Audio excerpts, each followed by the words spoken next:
In this episode 7, we talk to 3 experts in financial planning for artists. Tiffanys Soricelli from Virtuoso Advising for Singers, Brent from GC Wealth Management, and Chris Enns from Rags to Reasonable. It was a fantastic conversation full of information for young artists and professional singers for planning their finances. But first, go ahead and subscribe to our channel. Now let's go.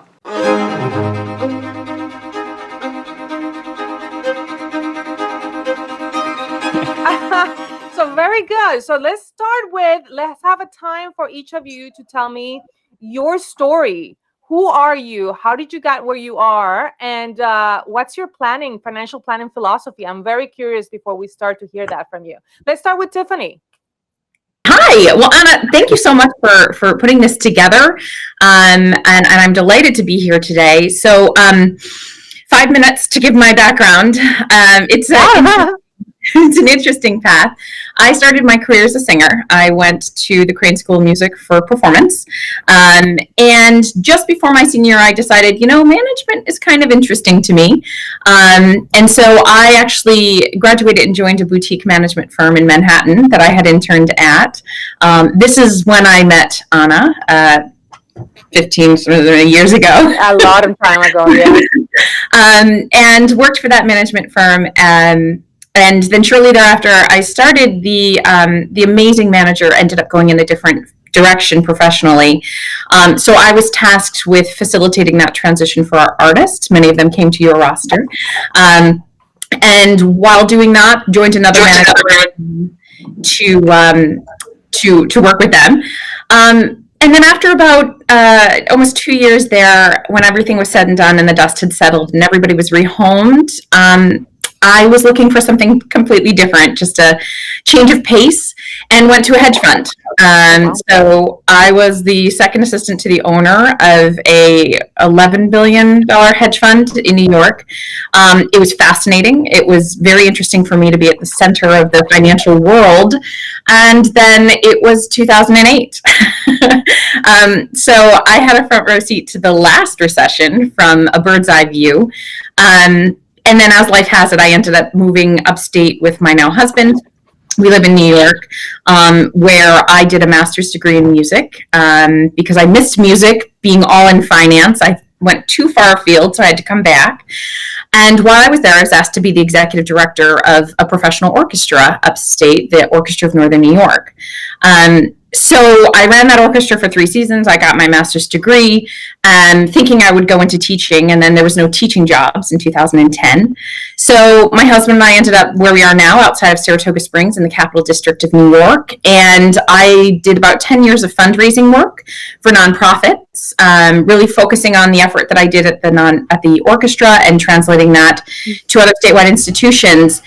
And this is where I cultivated my financial planning philosophy, because essentially my job as a development director was to sit across our highest level donors and help them mitigate estate taxes or plan for their heirs or set up very sophisticated giving techniques for them. And I had this light bulb moment where I thought, if everybody had this type of planning, everybody could achieve their goals.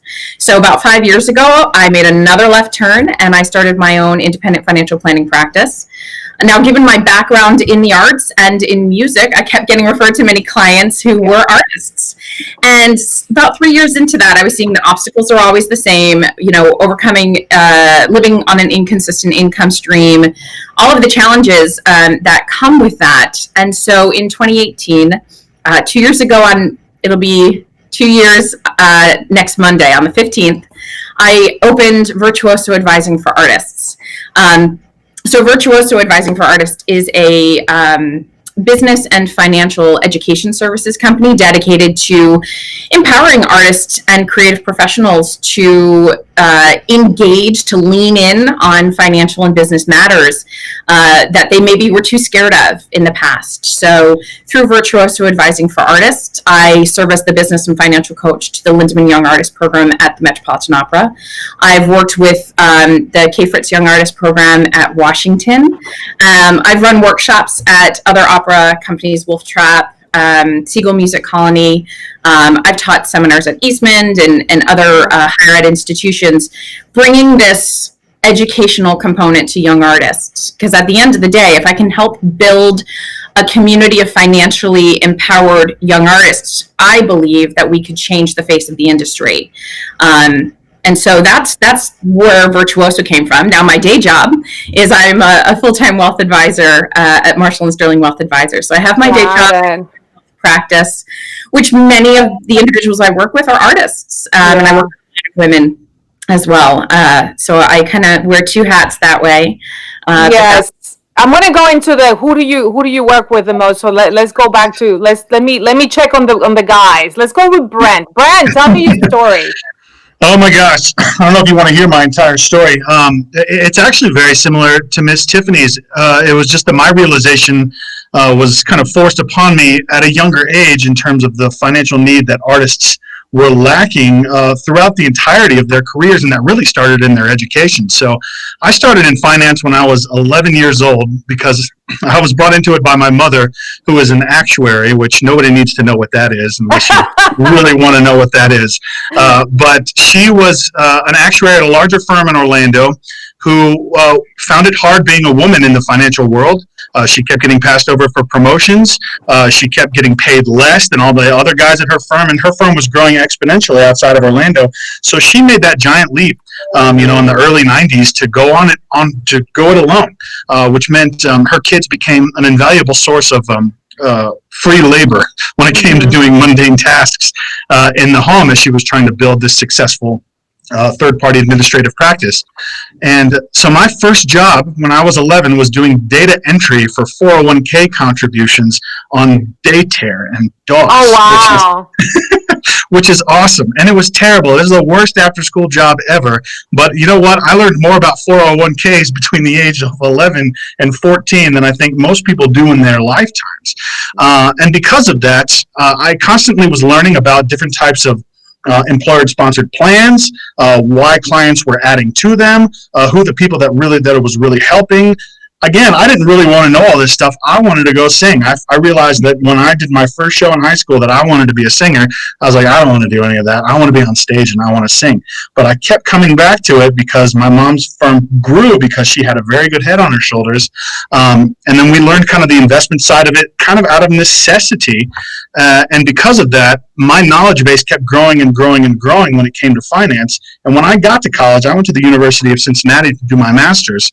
I remember the classes that I was required to take had nothing to do with finance, had nothing to do with budgeting, had nothing to do with tax education. My French diction was spot on, but I had no idea what to do with my 1099s that I got my first year. And I was like, what do you guys, so you just got paid $5,000 because you won that competition. I was like, what are you doing with it? And they're like, man, I'm going to go to Cancun for the weekend. And there was that mentality was running rampant through my colleagues and my friends. And I was like, that's not the wisest decision to make. So I saw that need there very early. And then, of course, as my career grew, I started singing in larger houses. And I started singing with bigger names, singing up in Canada, singing, in Santa Fe or down in Houston. And that mentality never changed as these singers got more wealthy, or as they became bigger and bigger names, and as they were getting more and more per paycheck. They still had no idea what they were doing with their money. So one day I was like, you know what? I'm going to start a practice that is strictly and solely dedicated to helping these people figure out what they're doing with their cash, because it was a problem and I was seeing too many of my friends fall down the rabbit hole of getting into debt. And this last pandemic has really shown what happens when your $60,000 of income that you're planning over the next 6 years or over the next year is suddenly gone.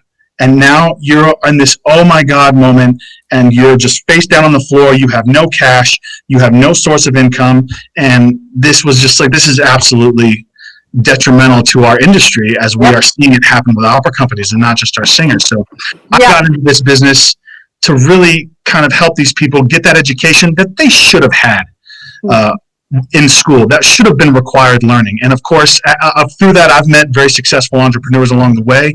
I've realized that it wasn't just singers that was living in the gig economy that this was impacting. So we work very closely with our wealthy entrepreneurs, or whether that be a doctor, or whether that be in the gig economy, to really kind of make and design these retirement plans. That's kind of what we focused on initially.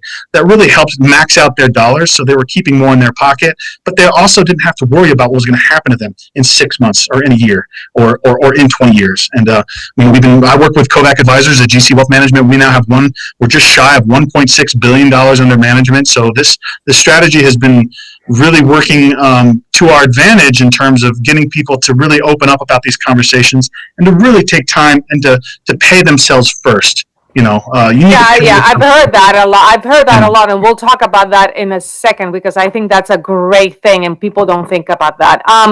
Chris, you are also a tenor. I got a note here in my chat that you are a tenor. I did not know that. It's true. 2 tenors on one panel. It's such a strange thing to be on one of these panels with finance people and have everybody be from the opera world. Like, it's bizarre. Usually that's such a, like, it's a really rare thing. It's still a rare thing, but to have 3 of them together, it's three of them, right? It's a real thrill. Yeah. I have a sword over here I can go get. We're all high voices. Yeah, that's true. Very true. Interesting. Chris, tell me about you, because you are the one that I just met. Tell me how you ended up there where you are. Yeah, so I think I'm up in Canada, and I think the big difference that I see kind of in my story than the last 2 that we heard is that I did not grow up being good with my money.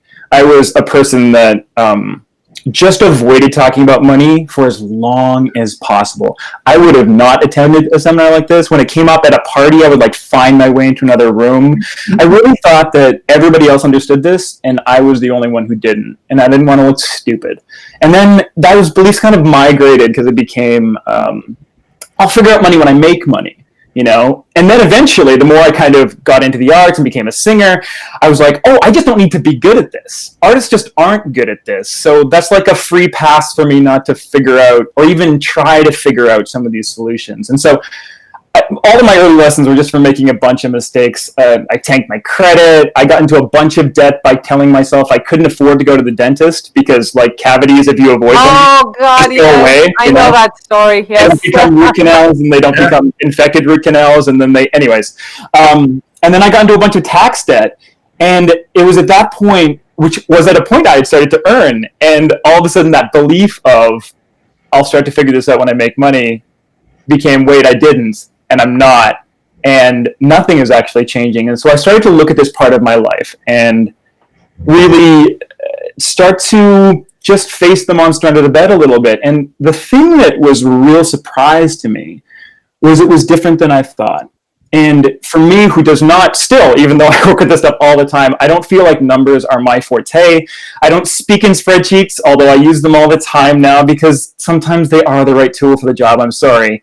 But I realized that was not the work. It's a bit like trying to sell opera by telling somebody about tongue exercises. That's not the work. No, that's a good point. Yeah. And so what I found was the real complexity at the heart of finance is the questions that we were looking at all the time is what am I trying to do? What do I want? And also, the work was totally different than I thought. And I think this is a really important reframing, because I always thought about money as this thing that I needed to fix, and then I wouldn't have to worry about it again. If I really work on it this weekend, I can put it over there. How often have we also said the same thing about vocal technique? Once I figure out my technique, I'll never have to worry about, financial technique is a real thing. And I think when you start to frame it that way, it changes the way people, especially people that know what building a craft is, look at the work. Because it says, okay, I obviously can't get good at this in a really intense weekend. The work is,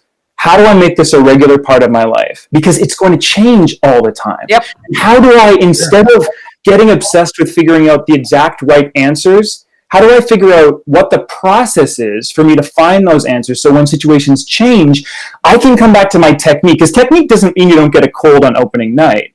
Technique means that you've got some tools to deal with it. And so that's really influenced the way that I like thinking about it. So I started to face this and gain some confidence in this area, and then started to write about it a little bit. I started, Rags to Reasonable started off as a blog. where I started writing about it, and apparently people don't talk about money that much, especially in our They don't. industry.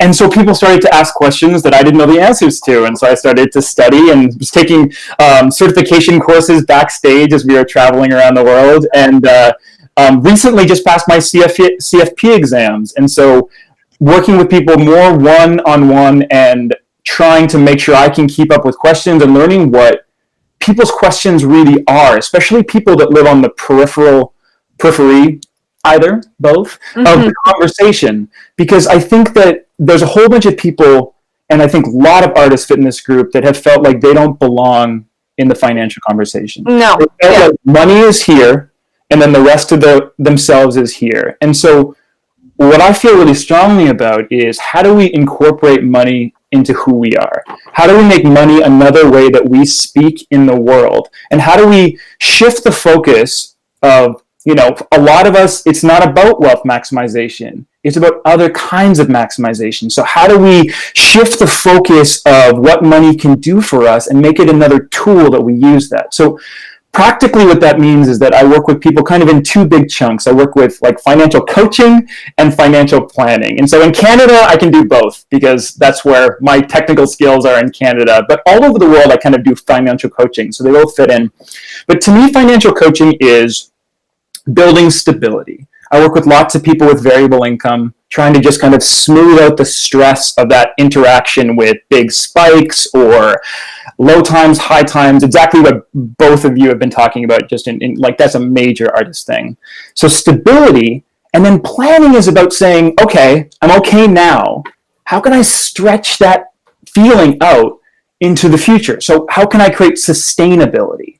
So it's the same technique, the same fundamentals. It's just that the tools change. And I think we get tripped up on the technical complexities a lot, and there are many of them in finance.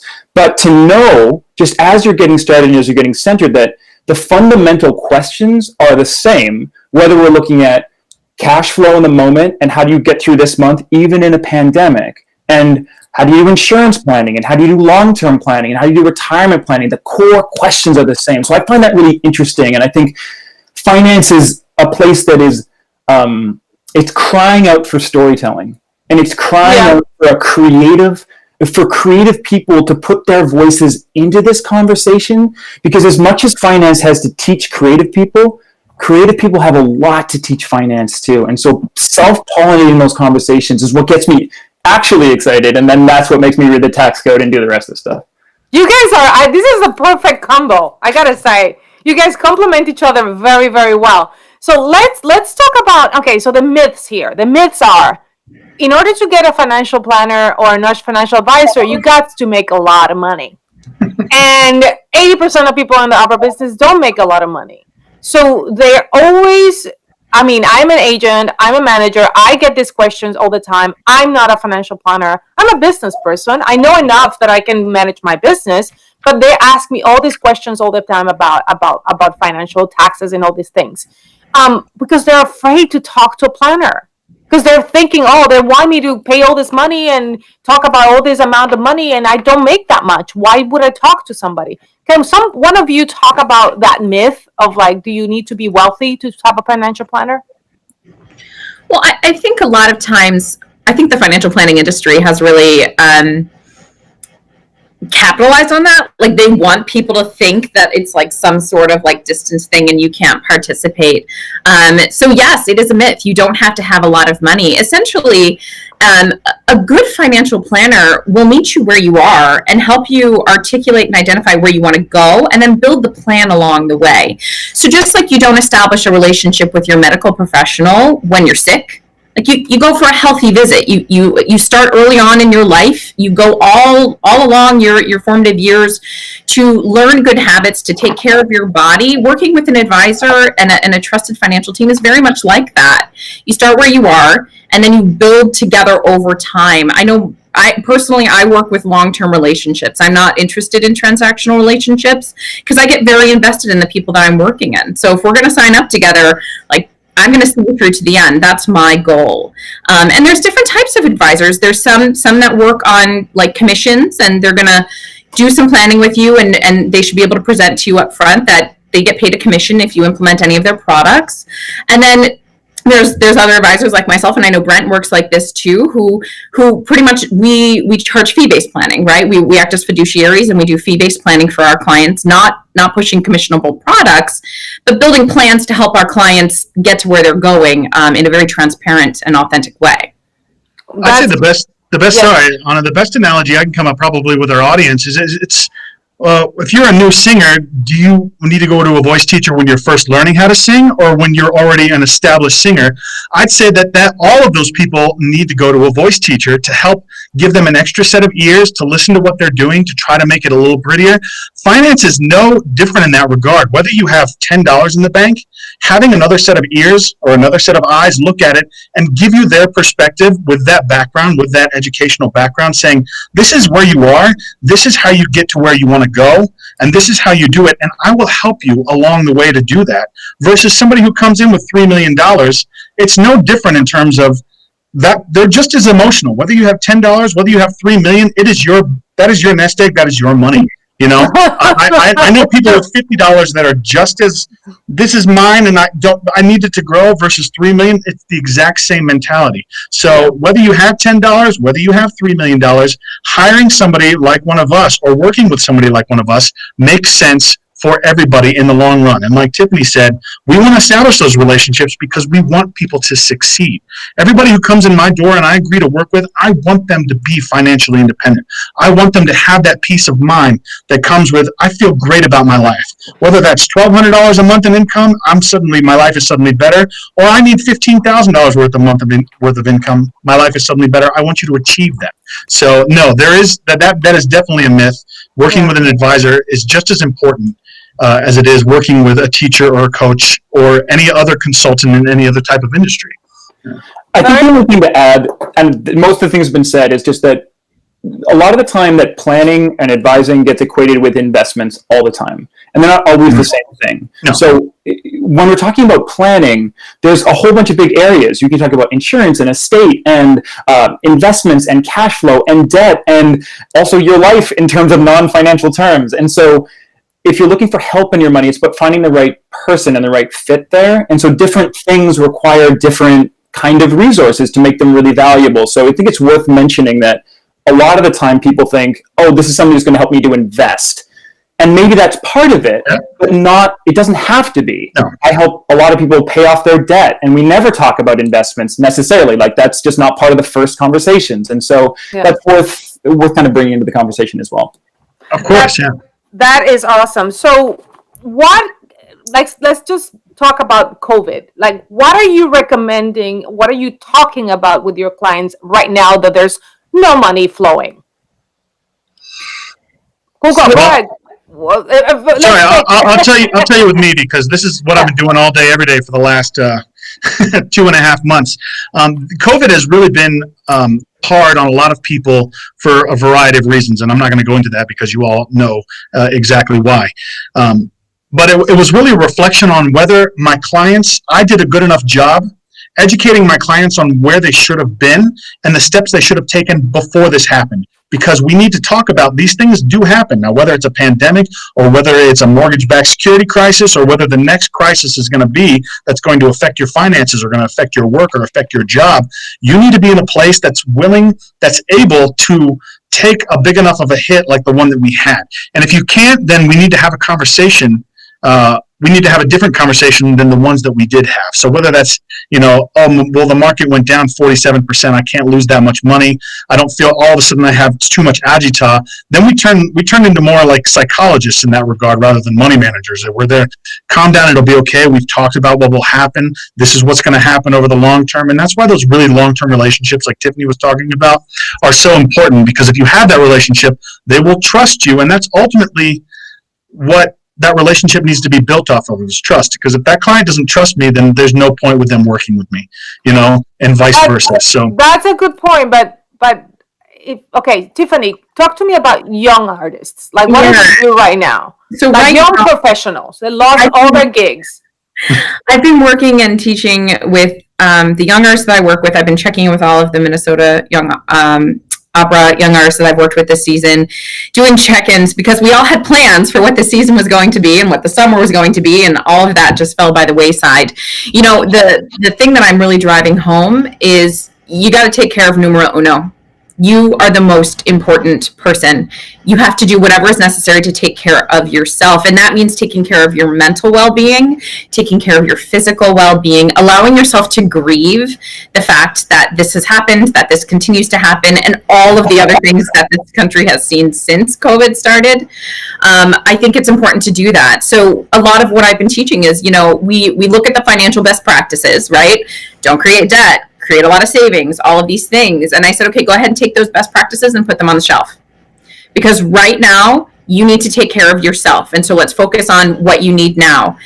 Don't worry about overpaying on credit card debt if you need money for groceries, right? Like, get very granular about what you need on a month-to-month basis. And the other thing is a lot of people have reached out and said, I'm getting unemployment insurance, I'm getting the pandemic pay, I've got this money coming in that pretty much replaces what I was earning. Should I invest it? Should I pay down debt? Should I make student loan payments right now when there's no interest? And again, I say what you need to do, and we're going to talk about goals in a minute, but what you need to do is you need to look at a calendar and see when 39 weeks stops. Is your industry going to be open up in 39 weeks in January? The answer is no. So until you can guarantee that you're going to be financially stable and secure when the paychecks stop, hoard it, save it, and don't overpay on debt, because at the end of the day, if you're making student loan payments and you overpay, you can't reach back to your loan provider in 3 months from now and say, hi, yeah, can I have that $200 I overpaid, please? I just need it for groceries. Like, they don't care. So you take care of you. Yeah, what about you, Chris? Yeah, I love what you just said, Tiffany. It's a lot of the same thing, and I think just especially doubling down on this, just such an emotional cost as well. So I think that anybody, or something I've been thinking about a lot, is just that not everybody has the capacity to talk about finances right now. Even if it's urgent that they do, they just can't. And so that has to be part of the conversation, where you're like, it's about saying, okay, there's so much uncertainty. We don't know the dates that things are coming back. There's all these different news, and you talk to one friend and you talk to this, and it's like, when is this going to come back? And where am I in the country? And where am I in the world? And Germany is coming back. What does that mean about? It's such a stressful thing to keep track of. And so if you have the capacity to think about these things, trying to double down on, okay, what can I control? And saying, the more that you can know, first of all, what do you need? For me, that's one of the fundamental questions that we start any planning with. And really, Tiffany was alluding to this before, but I just want to double down on that, to be like, the clearer you can know your costs right now, that's a great thing you can know. So sitting down and being like, okay, what are my fixed costs? What are my monthly things? What are those annual things that might come up in the next couple of weeks? Do I have any annual credit card membership fees that are going to ping? Do I have a summer thing that's going to happen? Just shorten the time frame. You don't have to think about the whole year, but just think about this and then say, okay, how am I going to do that right now? And be super honest with being like, this is what I have to fill that need. Maybe that's EI payments. Maybe that's some savings. Maybe there's some investments. And there's a whole pro and con about drawing on that. I know that, but we're just gathering information, and maybe it's debt. Because let's just please be honest right now. People are going to draw on debt during this year. And I don't want, like you said, Tiffany, like, people are going to do that, and you just can't add beating yourself up for that. What I would suggest is that if you can know what you need, you can make a managed debt usage plan, as opposed to drawing on it like chaos, where it's like, you have to use my credit, and every time you do that, you have to hit yourself with a stick. Say, okay, there's $1,000 a month, $2,000, that I don't know where it's coming from. There's just a space. I'm going to draw it from my line of credit. I'm going to draw it on the first of the month like I'm taking a salary. That's all I'm using. I'm going to put it into this account so I know when it's down, and that's how I'm going to do it. Doubling down on some things that we can control, I think, have exponential value in the face of all this uncertainty. And just going down on those fundamentals, I think, is really, really, really important. Okay, great. I'm going to tell you what my first advice to all my clients, as soon as this went down on March 13, I spent an entire week calling all my vendors. For both companies, I call all my vendors. I lower all my fixed costs down Fixed costs, by the way, are those monthly payments you make every month, the same amount. Rent, utilities, those are fixed costs. And operational costs are things that they change every month, just for those that don't know that. So I make sure that I made a list of all those fixed costs, and I look back 3 months at my operational costs just to analyze that and see what that out money was, and then analyze the rest, what money was going to come in the next 3 months. And I did my spreadsheets and I organized that. That's the only way you can plan it. A lot of people don't know these basics, guys, though. We're talking, a lot of people don't understand these basics. They just basically draw them from the credit card and they don't know what to do. So what are the goals that we can give? Let's just think about goals for around the age of 20 to 30, 30 to 40, 40 to 50, that you can tell us right now when you're thinking about those goals. Who wants to go? Let's go back to Chris for a second, since he was the last one and he can go ahead. Go ahead, Chris.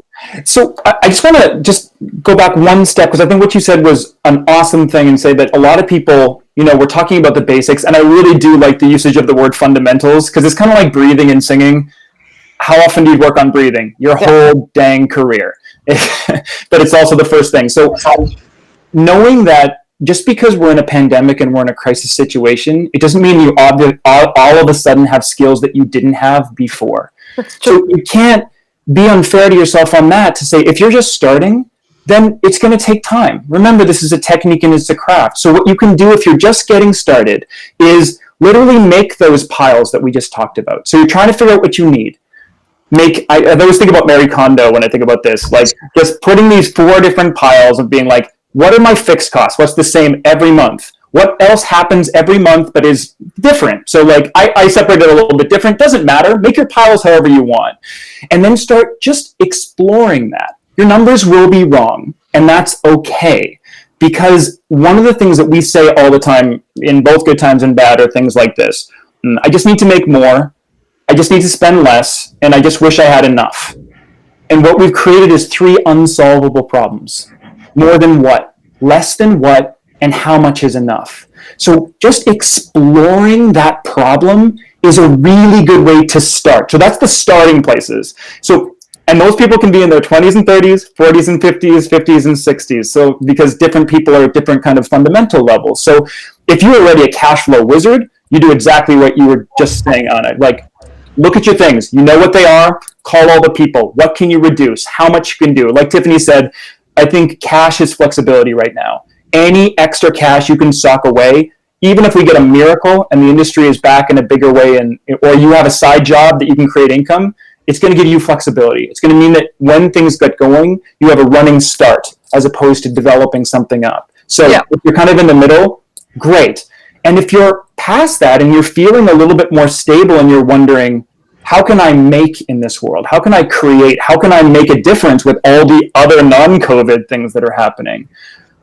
That's a different question. You can kind of start building some milestones into that and saying, okay, how much do I need to stay stable? What do I want in this kind of fund? How many months do I want to plan for? Thinking around kind of some of those bigger things, but they all come back to the fundamentals. And I would recommend anybody at any age, if you haven't started with that, that's the thing to visit first, and then start kind of looking at the more maybe technical elements or complex tools. Tiffany? In terms of goals on a lifestyle, life stage basis, one of the things, and we, spoiler alert, the group of us got together to kind of powwow before this call, and we were thinking about one of the most important things that we teach when we're working with individuals is the importance of having personal goals. Those personal goals are not going to just be because you're in your 20s or just because you're a young artist or you're in your 70s or whatever. It's really driven by what you want to achieve. And so really piggybacking on what Chris was saying, now's a really good time to know your numbers, right? Get to know your numbers. But before you even take a basis of like where you are, like even though we're in a pandemic, eventually where do you want to get to? And spend the pause, right? You have a little bit of breath right now. And even if you're in crisis mode, take a breath and figure out, like, okay, when things get back to normal, what are my goals? What do I want to achieve personally, professionally, financially? Really what Chris was saying is about, it's not just having enough. What is enough, right? Define it. Be strategic and make sure that they're measurable, right? Create SMART goals, if you've heard that acronym before. For Artist Relief Tree, which is an artist relief fund started out of the pandemic, I've created a 4-series of videos. And in the first video, we're talking about, like, all right, goals, right? Know your numbers. Sean put the links in the chat feature. But so once you know where you want to go, then it's a matter of, like, okay, now I can look at these basics. And if you're someone who just needs to, honestly, when the pandemic hit, Anna, you said what you did. What I did is I looked at the next 3 months of my calendar, because Virtuoso, all of my Virtuoso contracts got canceled. And then all of my, right, being a fee-based financial advisor, I saw my daily income take a 30% drop. And so I'm looking at, when's my mortgage due? What does daycare cost? Because we pay daycare the whole time through, which is more than my mortgage. So all of these things, I put a calendar together, 1 through 30, and just started writing where the bills are, when's cash flow coming in, and planning that way. So it's just a matter of getting acquainted with your numbers. If that's something that helps, you don't have to build this huge, sophisticated, monolithic analysis of your data. Just look at your bank account and know, all right, on the 14th of each month, I pay my car insurance. So I need to have $60 for that or whatever. It is so rare that you look at your credit card and start looking at all the little charges that you haven't looked forever. And you're like, what is this? It's been charging every month. What is it? Okay, so we have to figure out how to cancel that one little tiny $8 charge. Yeah. Brent, let's talk to you about planning and goals. What are your... So I don't know if I can say anything more that wasn't already perfectly articulated by these two.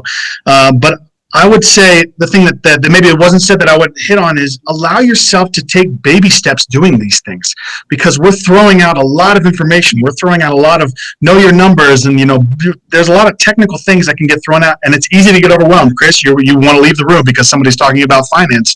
Allow yourself to take baby steps towards the direction that you want to do. So it's that little step of, like, I'm just going to sit down, just like Tiffany said. How much is my mortgage? How much do I pay for my phone bill? Does my mom give me $60 a month for that? If you need to have a firm understanding of those little baby things, that is the initial stepping stone to feeling comfortable doing anything else. And allow yourself to stop there, but allow yourself to kind of pause and reflect, and then take that next little baby step. You don't have to eat this elephant, 500 pounds at a time, all right? You give yourself the permission to do it one small bite at a time, and it will start to come. And as you start to learn more, you'll feel more comfortable. Oh, I can do this and I can do this. Maybe your spreadsheet gets a little bit more advanced. Maybe you hate spreadsheets. Maybe you're like, you know what, I'm going to call Tiffany, and Tiffany's going to help me out with all of this stuff. That is absolutely okay, So I think these two hit the nail on the head. Just allow yourself to do it small, And since I have you, let's talk about a couple of very, very specific points. Retirement and taking money out of retirement to cover expenses now. Talk to me about that. Yeah, absolutely. Let me start with, a lot of people don't even know what retirement, even like, I'm saving for retirement. It's like I'm putting money under the mattress. I'm sticking it in my checking account. Am I saving for retirement? Yes and no. So retirement, in the sense of a financial planning world, we do it from a standpoint of just long-term savings that is there to get you through the rest of your life at a certain point in the future that you may or may not have predetermined. We'd love to be like, when do you want to retire? Well, I want to retire. Never. At 65, and then I want to move to Maui. And or some people be like, no, I want to sing until the day that I die. Which is also another thing that we hear a lot. That doesn't mean that you are not retired or that you are not in that financially independent portion of your life to where you no longer need that paycheck to support what you are trying to do. So that's kind of the nuts and bolts version of it. So retirement, I think the way that you are referring to it is actually retirement designated accounts, right? Yes. Is that kind of what you mean? IRA, 401k, yes. All that. So there are certain types of accounts that the U.S. government gives us that has certain tax advantages, right? The most common one that we all probably know of is called a traditional IRA, and that allows you to stick money into it. You can invest it however you want. There are a couple stipulations, but for the most part, however you want, and it has to stay in there until you are 59 and a half. And if you take it out before that, you're going to get hit with a 10% penalty, and it's going to be added to your income for that year. So we generally try not to tell people to do that. However, there are situations, maybe like in a pandemic, where that 10% penalty is actually a little bit more attractive than putting it onto a credit card that already has $5,000 worth of debt on it. So that's really a case-by-case basis. Do you want to take money out of your retirement accounts? There are things that you can. If you want to buy a house, the law says that you can take out $50,000 to help with your initial home purchase. These are little laws, little things in there that most people don't know about. And that's why having somebody like Tiffany or Chris or myself being able to be like, oh, well, you can do this with your retirement account, or you can do this, or for the most part, you want to leave it in there. We're trying to get you to around $500,000 by the time you're 60, because if you do that, we'll be able to get you $2,000 a month worth of income for the rest of your life. These are just things that you don't think about because you're not doing finance 24 hours a day, kind of like we are. We're sitting here reading these law changes. We're making sure that we're up to date on what you can and can't do. That's why working with somebody is extremely important at that point. But that's really a case-by-case basis on whether you should or not. Sometimes you should, sometimes you shouldn't. It really helps to talk to somebody like us and your tax advisor to make sure that That's is really very true. So one of the things that came out of the CARES Act, though, because of the pandemic, is the waive of that 10% penalty if you do take a withdrawal this year. I did not know that. That's awesome. Exactly, right? But that being said, there are stipulations associated with that as to whether or not you put it back, how long you take to put it back. It is available, but kind of what Brent was saying, once the funds are out, you start to lose the compounding on that. Yeah. So it does make sense to talk to someone about, like, what are your other options, because there are ways to get funding and cash that you might not have known because you don't know what you don't know. Mm-hmm. Yeah, very good. All right, so the next thing I want to talk about is student loans. I mean, do we defer those and then just put them away until another rainy day, like to pay them later, or what do we do with those? How fast do we want to pay those when we become a young artist? Let's say, like, some people want to just keep paying those to get rid of them. Some people just want to put them away because it's such a low interest. What's the best advice you can give people with big student loans? Depends if they like Bernie Sanders or not. Oh, good. Okay, got it. So one of the things to keep in mind is that there are different repayment plans and there are different repayment programs. Mm-hmm. I've more than once sat with an artist who had over six figures, and he was kind of putting his head in the sand and not wanting to look at it. Now, what he didn't know is that the federal portion of those would be forgiven without a taxable consequence after 25 years. Or no, with a taxable consequence after 25 years. But at the same time, the taxes that he would be paying in the future would be significantly less than repaying all of the loan. So together, we picked up the phone and we called the loan provider at the same time just to get clarification on it. Because his minimum required payments were $0 a month. So as long as he was making $0 a month payments, he was in good standing making the required payment to the loan provider. However, he wasn't making any headway on the loan. So we called the loan. He was seeing interest creep up, started building a lot of anxiety, thinking, I'd never get out from underneath this thing. When we called the loan provider, the woman on the phone was so sweet. She was like, honey, like, I can't tell you what to do, but if they're asking you for $0 and you know that the balance is going to be forgiven, which is going to cost you less than paying on this for the next 25 years, you're good. So, I think it's the more you know, right? Coming back to knowing your numbers, like, don't be scared to ask. The loan companies, they don't like when you avoid them, when they have to call you and you didn't recertify or whatever. Like, the more communication you can provide and take notes, right? Write down the date and who you spoke to and the results of that conversation every single time. But when you do that and you reach out and you make engagements, you can learn more about it, and they're there to help you, essentially. In this time, though, coming back to what I said earlier about, like, taking care of numero uno, unless you're getting support from elsewhere, unless you have consistent income coming.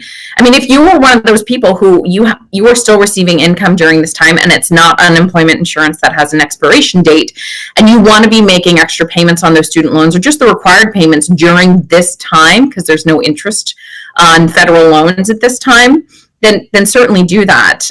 But definitely make sure that you're not putting yourself in harm's way or in jeopardy financially because you're accelerating those payments. That's very good. Chris, how does this apply to Canadians? It's the same general ideas. I think that a nice place, like Brent was saying, it's always good to know, where do I start? And so it's a nice thing to be like, if you're just starting out, just start looking at your loan. What is the balance? What is the interest rate? Because they change from, and like even in the States, from the student loans that I've seen, I'm sure I've seen fewer than you guys have, but it's different. The interest rates vary. And so getting to know, like, what is the cost on this? Because that's going to give you a really good tool. And then one of the things I just wanted to add on to what they mentioned too is that one of the blocks that I had for a long time about calling in, I hear from my clients too, is that you just assume that everybody else knows this stuff and you don't. And I feel like this is especially strong in the creative community. One of the greatest gifts that I've gotten to work with people in other walks of life is to realize how much that feeling is in every industry. And it's in every income bracket and it's in every age bracket. Just know you are allowed to ask questions and you are allowed to expect people to give you respectful, full answers. And generally, my experience is the same as what Tiffany was saying, is that people are actually, people don't like to call the Canada Revenue Agency. They're generally really helpful. People like to call student loan people. And if you get somebody who's jerky, hang up, call back. Because you deserve this answer. When you walk into a bank and you have a conversation with somebody across, if they're making you feel small and not listening to you, that is not your problem. It is not because everybody understands this and you don't. It is because they're not being good at their jobs. I also, let me add to that if you're a young artist or going to your artist program next year and next summer, talk to the director of the young artist and ask to bring one of you in. You guys can tell them, listen, we would love to have a talk with a financial advisor or financial planner. And these are good names. Here they are. Could you mind bringing them in? We'll do it online. Oh, they know who we are. Don't worry. Because I think it's extremely important in universities as well. Universities need to start bringing this. All right. So one of the things that happened a lot with my clients when I started working for them, coming out of big young artist programs. I mean, I think it's getting different now because they're understanding that they need to know this. I know Houston, the Met, I know DC is bringing people. But when I started 16 years ago, some of my clients had no idea they had to pay estimated taxes. They just didn't know. They were so excited when they got the $4,000 for that little tiny gig in Syracuse. They just, I'm going to get a computer. But they didn't understand that they have to put money aside of that to pay taxes. They don't even know what deductions are. I know you're not tax people. I understand that. But it's important for them. What can you tell them about being an independent contractor? And how is the best way for them to take that money and what do they do with it? Especially also with competitions. You suddenly come up to $10,000. What's the best recommendation from each one of you as to what to do with those bursts of cash? Yeah. Look, before you can get it, I'm sure that there'll be some really nice specifics on kind of a little bit more U.S. specific tax stuff, and I won't. Yeah. Please let me know if there's any Canadians out there listening that want some more Canadian stuff, but I won't keep that airways. But I think that one thing that's really good, especially with young artists, to remember that the habit is more important than the number.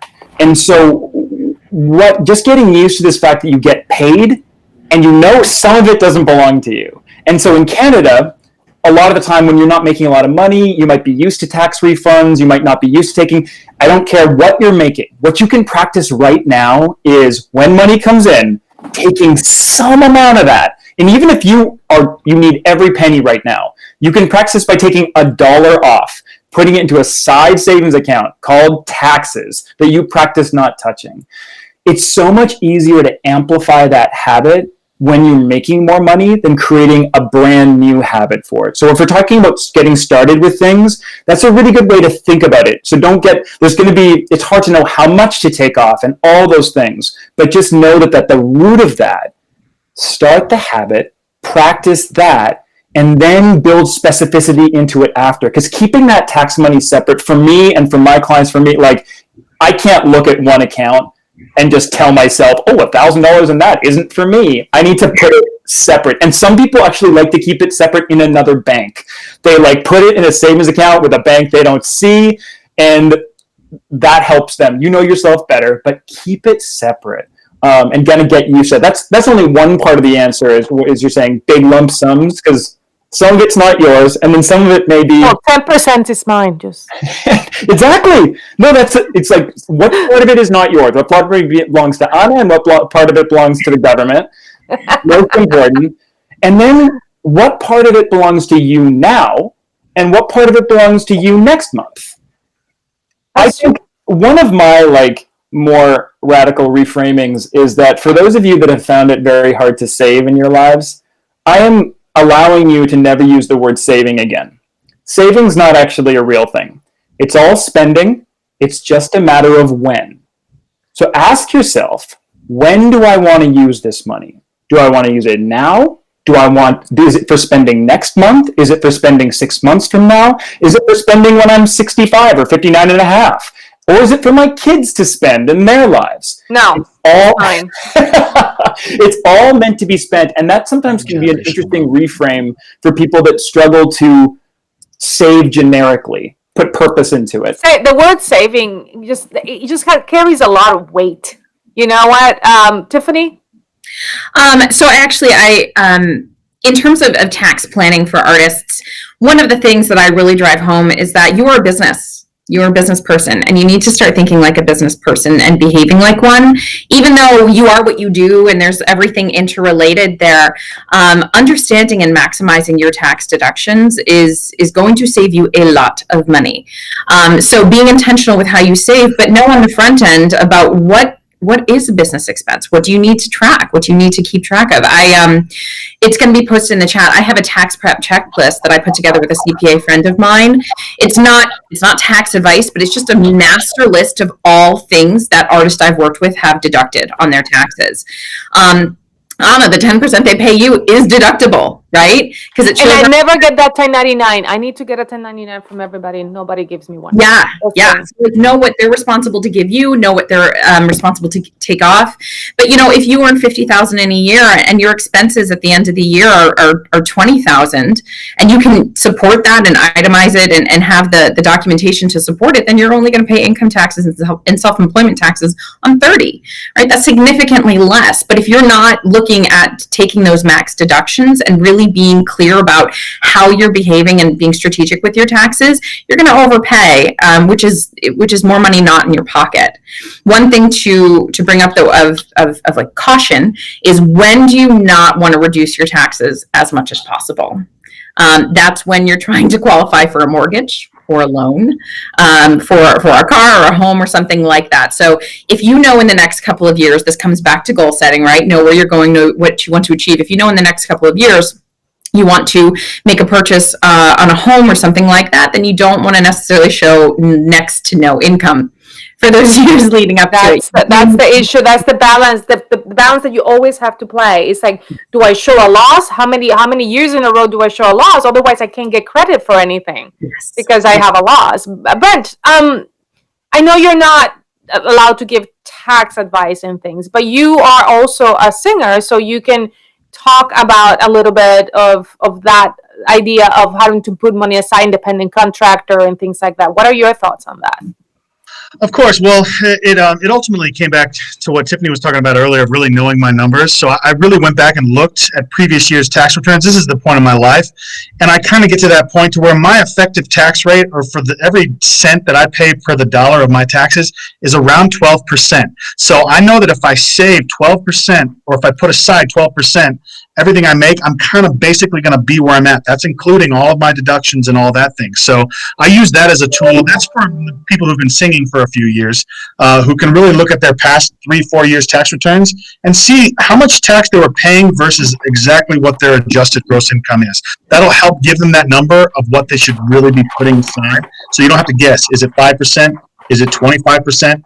Just go look at what you paid versus what your AGI was, and that'll help you give you that percent. In terms of younger singers, younger singers should not be paying that much in taxes. One, they just don't make that much money, right? And since they are an independent contractor, a lot of what they do, especially as a singer, is tax deductible, just like what Tiffany said. All your airfare to and from New York, driving in your car. A lot of people don't take mileage driving out to New Jersey, from Sorry, I thought my alarm was going off.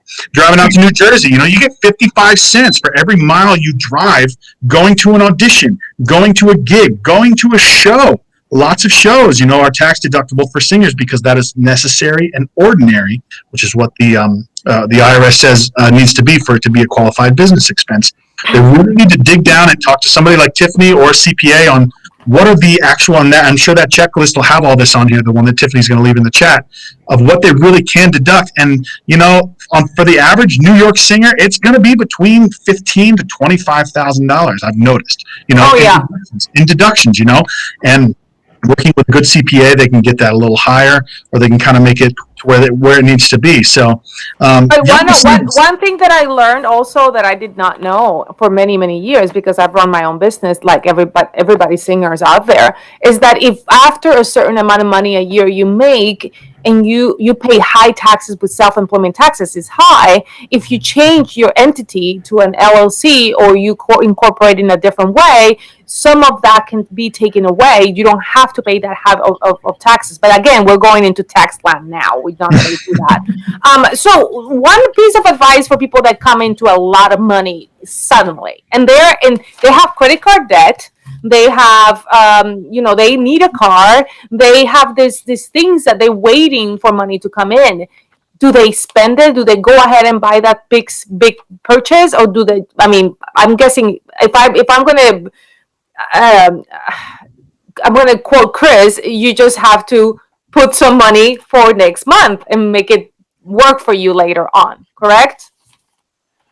I think that, a lot of time people think that more money will solve all their problems. And what I've actually found in both in my life and in lots of, I'm not getting giant lump sums, but is that more money amplifies current behavior. And so it doesn't actually change anything mostly. And so a big lump sum can be a great opportunity, if you haven't yet, to sit down and say, okay, what do I want? What am I trying to do? What are the things that I want to support? So before making actions, and this is where if you built a technique and you have a sense of where am I headed, more money is fuel on the fire. You're putting $10 here, you're putting $20 here, and all of a sudden you're I can add zeros onto that. I know that this is my number one goal and this is my number two goal, and my value is social justice, so I really want to turn up the dial on doing some of those things. These are why you can think about some of these things before the money happens. Because one thing in our career that I've often found is that you're either rich in money or you're rich in time. You're rarely rich in both. And so taking the time when you have some time and energy to think about what's the framework of how I want to disseminate money, whether you're making $15K a year or you're making $150K a year, gives you an opportunity to say, when that money comes in, how do I want to use it? If you haven't made up on, that's fine, but it's a good opportunity to really think through that, because it won't change anything just on its own. And debt, especially as you said, balance of debt is a symptom of the problem. It's not the actual problem. And you always have to remember that the thing that created it, that's the problem to solve first, then pay down the balance. The habit. Exactly. And so it's the hard questions, but this artist is our strong point. What do I want? Who am I? What am I trying to do in the world? This is our bread and butter. So make that your space, and then let money serve you in that. This is phenomenal, and I think we could be talking about this for a long time. A lot of the specifics are going to be specific to you, the audience. So you will have to contact them, give them your case scenario, talk to them about your debt, your income, and they will help you make a plan. So this is just a taste of what they can do. I'm going to leave them to each of them, give you a takeaway, and then we'll wrap it up, and we'll put the your websites or your information for Sean to put in, or Katrina to put in the chat, so they know where to find you. But let's just give each of you give a 2-minute takeaway. Brent, let's start with you. My takeaway would be don't let this be intimidating. Don't let this be an intimidating process for you. All three of us, even Anna, we're all here to help. This is not, we're not here to make money for you guys. If you need help, if you have questions, please call us. We're here to educate. We want you guys to be financially successful and financially free. So if you need anything, just give us a call. don't worry that you're wasting our time or anything like that. We are here for you guys. We don't care if it's a stupid question like, I'm $1,000 in credit card debt, or I need to pay off my MSM loans because I didn't have any scholarships to MSM. We want to answer those questions. We're here to help you with every step of that process, from taking that first bite of that elephant to, oh, my grandma just left me $3 million. What do I do with it? We're here to help you with all of those types of questions. So that really awesome. Chris? I think that one of my big takeaways would be sometimes we forget that the core building a technique is finding time. And so sometimes before you can create a kind of change, you have to figure out where this is going to fit into your life. And one of the nicest things you can do for financial stress, especially right now when it can be just overwhelming, 3 a.m, kind of what am I going to do, is creating a time in your week or in your day, depending on how front of mind this is, where you think about money stuff. An hour Saturday morning, 10 minutes at the end of the day, twice a month, whatever that is. It doesn't matter about the frequency. The idea is regularity, and this idea of constant time. Just remember, you know how to build a technique. You've done this already before. So how can you fit this into that same kind of framework? And then just when you got the time, you can fill it with questions. But when that time is done, walk away. You're not going to solve everything. But go into your bank account and just look at it. I know a lot of you don't like to look at it. I get it. Just look at it. Then walk away. Just kind of building those slow things, but find the time, because that's one of the benchmark things that I think that we forget. Yes. Tiffany? I just, there are people who love you and want you to succeed. 4 of us are here today. So I think it's just know that you don't have to do it alone. Like everyone said, it's okay to have questions. There are ways to get you to where you want to go. And there are people out there who really believe in you and want you to succeed. I mean, Virtuoso was created because I was finding that a lot of my artist clients weren't really served by the traditional financial planning model. And I didn't want to say, no, sorry, you can't pay the full planning fee. I can't take you into my practice. No. So I found a workaround and created a second business. So who needs sleep, right? But you don't have to do it alone. There are people that believe in you. So feel free to reach out. Yeah, that's fantastic. I'm learning a lot, and I've been investigating all this information for a long time. So I applaud you. Thank you very much for being here. This will be on YouTube, so I'm going to post it on YouTube, and we're going to share it, and so you can learn a little bit more about this, and have the contact information is shared in the chat. So go ahead and contact them, and they will help you out. Thank you, guys. I really, really love this. Thank you. I appreciate it.